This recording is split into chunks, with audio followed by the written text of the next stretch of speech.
Today, I want to share with you all the 3 big mistakes that I made in the last recession. There's so much I have learned in being in this real estate business for the last 30 years. I've gone through 4 cycles now. This is the 4th cycle. I finally learned my lesson in the last cycle, so I don't repeat it again this time. But for the first 3 cycles, I didn't learn my lesson. I heard a lot of people say it. It didn't sink in. I had to make the mistake to actually learn. And thank God I still had people around me that told me, don't repeat the mistake over and over again, especially my wife. And so today I want to share with you guys the 3 mistakes I made in the last recession. Okay. So 1, I wrote down buying deal with low margin and negative cash flow. When I started, I would go after areas, neighborhood, cities, town, where I could actually buy deals at what I call a cheaper price point. And I would say, yeah, you know what? I'm just starting. I don't have a lot of money. I should buy those property because it's less money out of my pocket. Great. That way I can say I own a rental property. Some of those areas have decent rent. Some of them have higher rent. And most of the higher rent are more like Section 8. But I realized the longer I own these property, I realized, geez, these property didn't have a lot of equity in it. And after years go by, it didn't go up much in values. And the cash flow property that actually done better than cash flow, the problem with some of the tenants I was renting it to that had higher cash flow, they was actually damaging the property more than regular tenant. And so by the time they move out, I had to dump all this money back in to get it ready for the next tenant. And I realized that, God, all the money I made throughout these years, I have actually dumped it back into these property. So I wasn't really getting ahead. I think back then when I was doing this, I was thinking that maybe the market would get better, right? Maybe the rent will get better in these areas. And you know what? I was banking on the upside. And bottom line is, some of these areas, it takes longer to appreciate and it takes longer to get better renters and better cash flow. And so I made the mistake of buying property again with low margin. And when I needed to sell it, right, or when the market took a dip, I couldn't sell the property without coming out of pocket. I did this with buying regular single family. Then I also did this when I was buying fixer-upper and rehabbing it, thinking the ARV's here. And when I buy in these areas, when the market hit, it usually hit these areas first. And so the margin will go away, and then I basically lose all my profit. See, the last deal I did, it was probably, the last mistake I made like this was probably 5 years ago. And I did it in the area I knew I shouldn't have bought it. Across the street from the school, super busy. And I was banking it's going to be at this ARV. I was going to make about 90 grand. And by the time I actually sold it, even in the worst time, also in December, by the time I walked away, I think I made about probably 15 grand because of the area. I couldn't rent it because the rent wouldn't cover the mortgage like I wanted to. And I just wanted to just get rid of this property in the area I really didn't want to invest in. As a flipper, you got to think, if worst case scenario come and you couldn't get the price you want, are you willing to keep the property and rent it, and does it cash flow then? If you are watching this video, really think about that question. And then also, right, building new construction in these areas is a bad idea. So that was lesson number 1 I realized I made. And from this point forward, you hear me always talk about social media, standard. Don't sell your standard out, folks. If you got high standard, you have peace of mind. If you have low standard, you have less peace of mind. We're in this business to make money so you can take care of your family, your friends, your mom, your dad, whatever. But you're not going to be able to have peace of mind. If you don't have peace of mind and you're doing this business, you're not going to last long. There's only so much grind you can deal with. Point number 2, the big mistake I made in the last recession. I wrote down, buying deal in a secondary market. I call it a C market. These market right here, they have low ARV and low rent. I was buying flips in these areas. I was buying dirt in these areas, trying to build, fix and flip, build and sell. The biggest lesson I learned again, when the market turns, these C area get hit the hardest. And also, these tenants in these area also get hit the hardest. And so if you ain't selling your property when you ain't making no money on it, it's also even hard to get decent tenant. And if you do end up getting tenant, you're going to have to drop the price. And a lot of time, these tenant, right, they don't maintain the property as nice as you'd like it to be. They get beat up. So you can just, what I call putting a tenant in so you can actually ride through the market.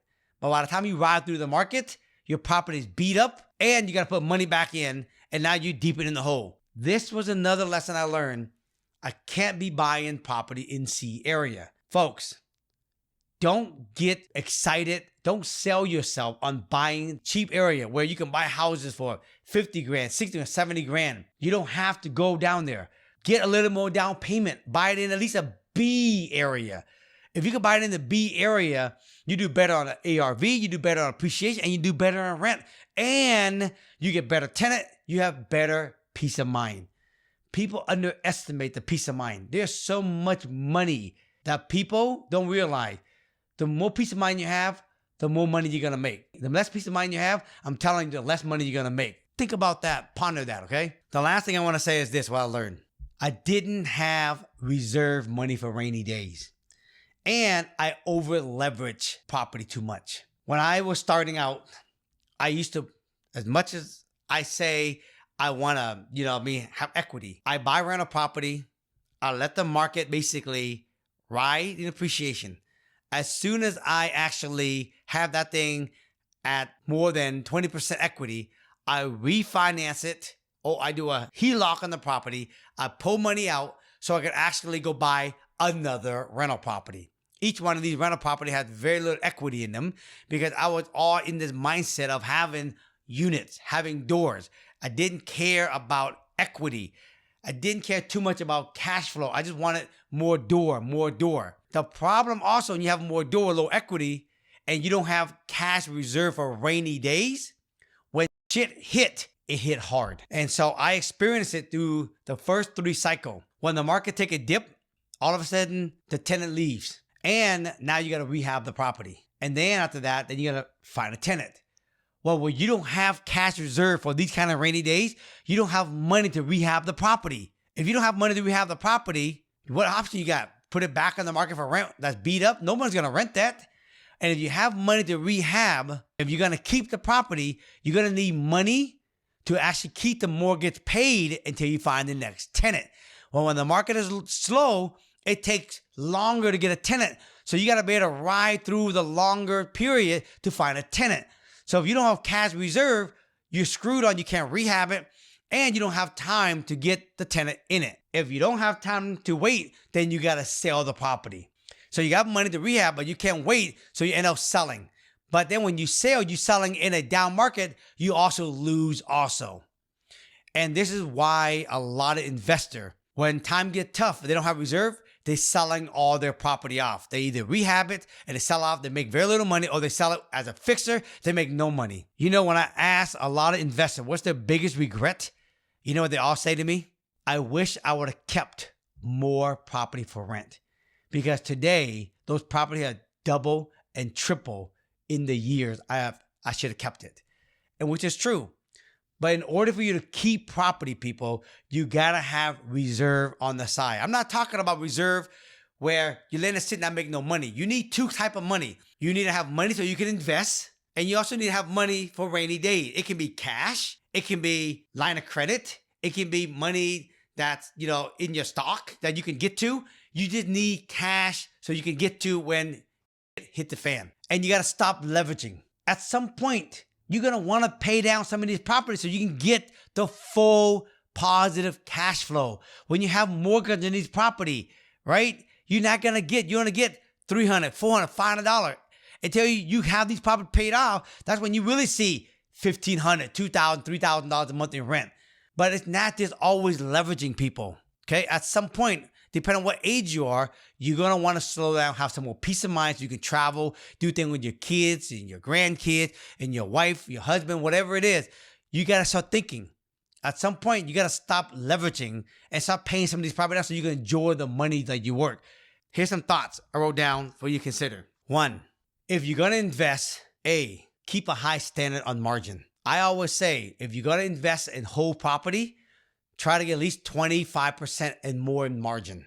Get a good deal. The deals are always in the buying. Go after area that at least B plus and better in neighborhood. Have some reserve. And lastly, don't be cheap, people. Go after good quality area, good quality tenant, so you have peace of mind. Next thought.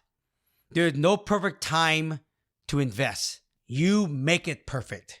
There's no perfect time to invest. You make a time. There's no perfect market. When you jump in, you create the perfect market. Okay?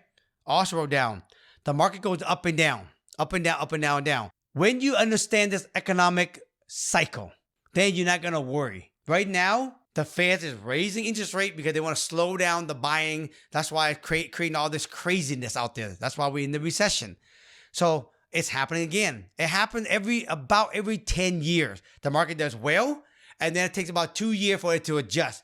We're at that place where we're adjusting. We're probably a year into it, another year out. When you understand the economy cycle, this economic cycle, you don't panic. You roll with it. You dance with it. Pay attention, folks. The market up and down. Have a niche. Don't try to be expert at everything because you won't be. Going big, dreaming big, is not about going wide. It's about going deep. Other thing I wrote down was this. When I was younger, I used to always want to have more doors, more door, more door, more door. Leverage, leverage, leverage, leverage. And I realized you don't need that many doors to actually escape the rat race. If you think about it, if you're debt-free, how much passive income would you need to have every month to live comfortably if you're debt-free? Do you really need 1,000 doors? Do you really need to have 500 doors? Most of the people that have 500,000 doors, it's all syndication. They have to deal with investors. But you think about it, you're debt-free. If you had 20,000 a month coming in every month, which is 240 grand a year, you are living massively good if you're debt-free. And you think about it, okay? 20 grand a month, if your average rent, let's call it 3 grand, all you need is 7 property bought and paid off. And you can be out of the rat race. You don't need 500 to 1,000 doors. I used to think I need 1,000 doors, and I realized I don't. And just so you know, I have hundreds of doors. I don't have 500 doors. I have like probably 100, 200 doors. But listen, I own it myself. I don't have an investor.